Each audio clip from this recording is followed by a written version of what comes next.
Bhadradri power plant పనులను పరిశీలించారు deputy CM Bhatti Vikramarka. అనంతరం మీడియాతో మాట్లాడుతున్నారు. ఇప్పుడు అలా చూద్దాం.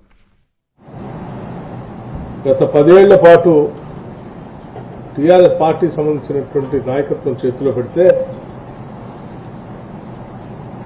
ఇప్పుడున్నటువంటి ఈ లెక్కలు చూస్తా ఉంటే చాలా ఆందోళనకరంగా భవిష్యత్ తరాలకి మనం ఎటువంటి రాష్ట్రాన్ని అందించారో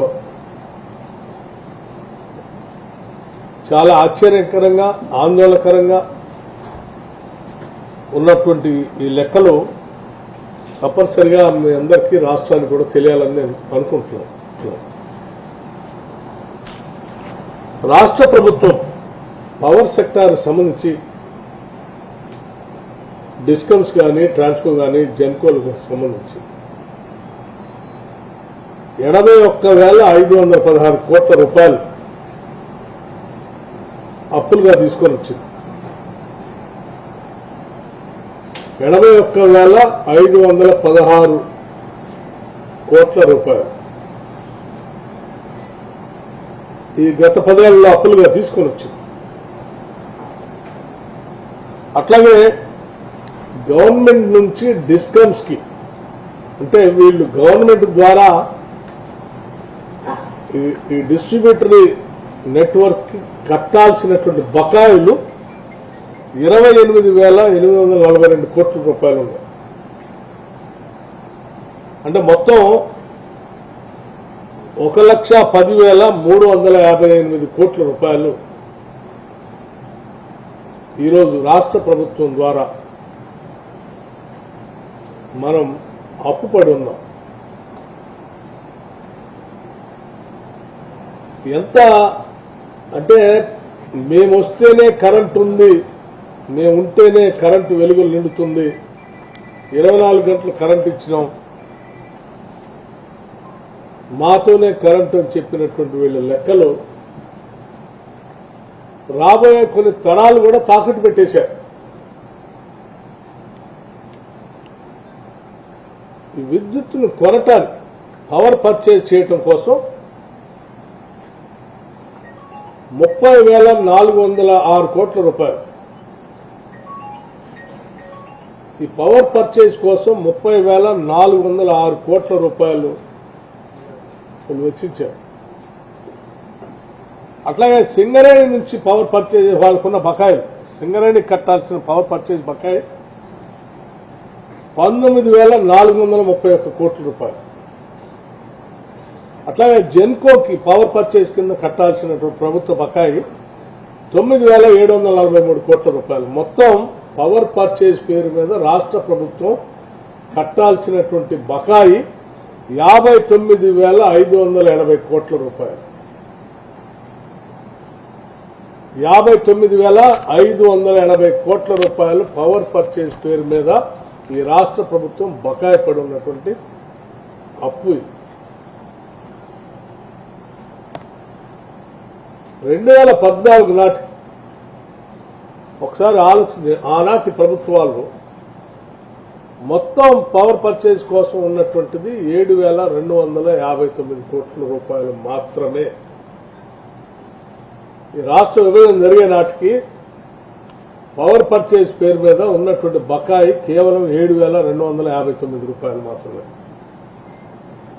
కేవలం ఈ 9.5 ఏళ్లు 10 ఏళ్లలో 59,580 కోట్ల రూపాయలు కేవలం పవర్ పర్చేజ్ కోసం వీళ్ళు ఖర్చు పెట్టింది కొన్నది.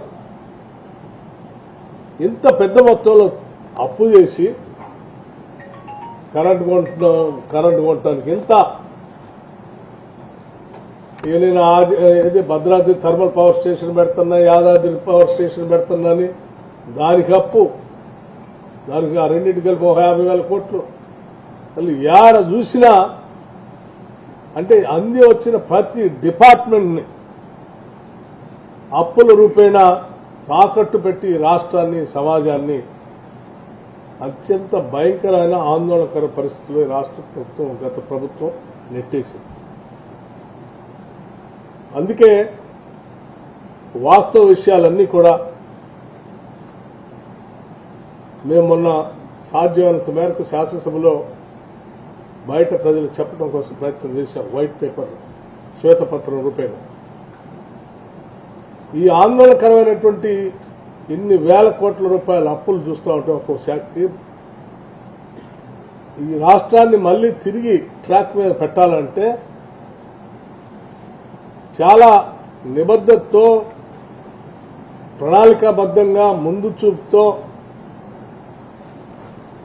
ఆలోచన చేసి దీన్ని అడుగులు ముందు వేయాల్సినటువంటి అవసరం ఉంది. కాబట్టి ఒక్కరోజు కూడా నిరుపయోగంగా పెట్టకుండా సాధ్యమైనంత మేరకు డిపార్ట్మెంట్లు అన్నింటినీ కూడా రివ్యూ చేస్తూ కేవలం రాజధానిలో ఉండి కాకుండా క్షేత్రస్థాయిలో ఆయా ప్రాంతాల్లో ఎక్కడెక్కడైతే ప్రాజెక్టులు ఉన్నాయో వాటి దగ్గర కూడా వెళ్లి ఉన్నటువంటి సమగ్రమైన సమాచారాన్ని తీసుకొని సాధ్యమైనంత మేరకు వాస్తవ పరిస్థితులన్నీ రాష్ట్ర ప్రజలకి, ఈ స్టేక్ హోల్డర్స్ అందరికీ చెప్పి ఇది మన రాష్ట్రం, మన ముందున్నటువంటి పరిస్థితి, మనం వేసుకోవాల్సిన గోళ్లు, భవిష్యత్తులో మనం నడవాల్సిన పరిస్థితి, బాట, వాటన్నిటిని కూడా సక్రమంగా వేసుకొని ముందుకు పోవటం కోసం ప్రయత్నం అంతా చేద్దామని చెప్పి ప్రజలు కూడా తెలియజెప్తూ, ఈ వాస్తవ పరిస్థితుల్లో మీ అందరికి చెప్పకపోతే నాది తప్పుగా మిగిలిపోతుంది.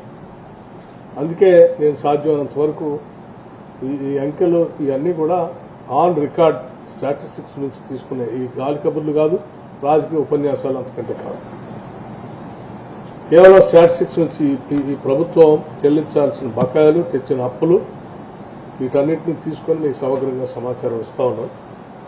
ఇది నిజంగా ఎందుకనంటే పవర్ సెక్టార్ ఇంత లోతుల్లో, పేకలతో లోతుల్లో అప్పుల్లో ముంచేయటం అంటే ప్రతి పనికి ఈరోజు పవరే కావాలి,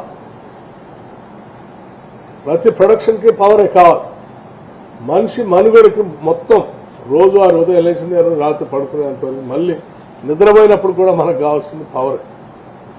అట్లా మనిషి జీవితంతో పెరవేసుకున్నటువంటి పవర్ సెక్టార్ని పీకల్లో తప్పుల్లో ముంచేసి కోలుకోకుండా చేసినటువంటి ప్రభుత్వాన్ని ఏం చేయాలో, గత ప్రభుత్వాన్ని ఏం చేయాలో కూడా అర్థం కావట్లేదు.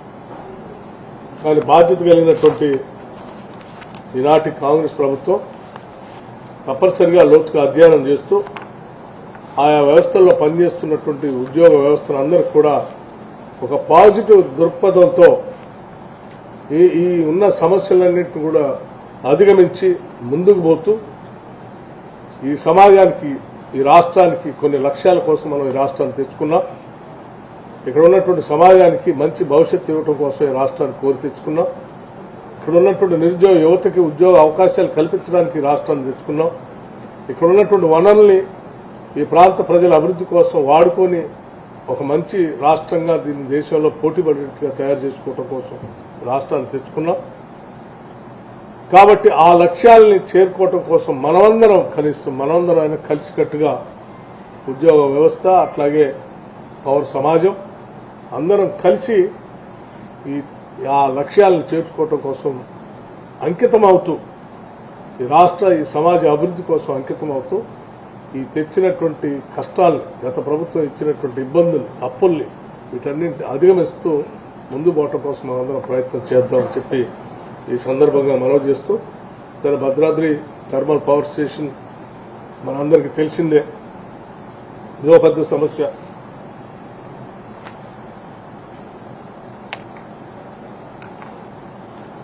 మనందరికీ తెలిసిన సమస్య.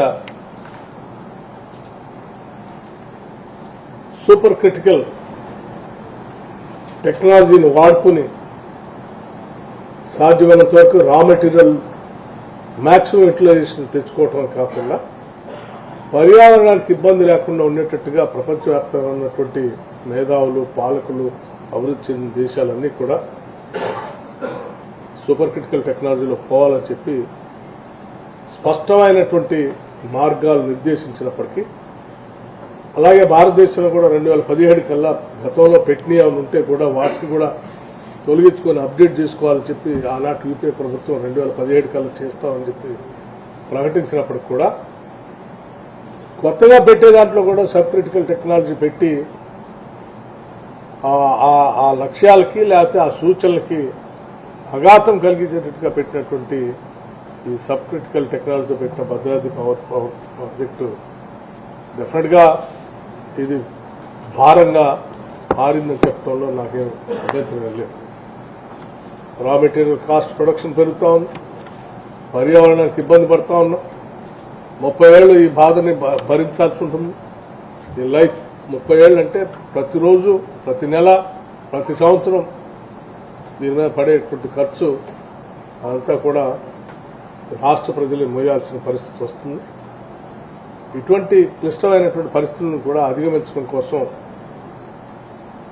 ఇక్కడ పనిచేసేటువంటి సీనియర్ సిబ్బంది కానీ లేకపోతే వీళ్ళ తగు సూచనలు ఇచ్చేటువంటి ప్రభుత్వ సిబ్బంది కానీ అధిగమించడం కోసం ఏ రకమైనటువంటి చర్యలు తీసుకోవాలో స్పష్టంగా వారికి కొన్ని మార్గదర్శక కార్యక్రమాలని వారందరికీ చెప్పడం జరిగింది. భవిష్యత్తులో వీటిని అధిగమించే కార్యక్రమం చేస్తామని చెప్పి మీ అందరికీ తెలియజేస్తూ ఈ కార్యక్రమంలో పాల్గొంచుకోవడానికి వచ్చినటువంటి మీ అందరికీ ఇక్కడ ఉన్నటువంటి స్నేహితులు అందరికీ కూడా ధన్యవాదాలు తెలియజేస్తాను.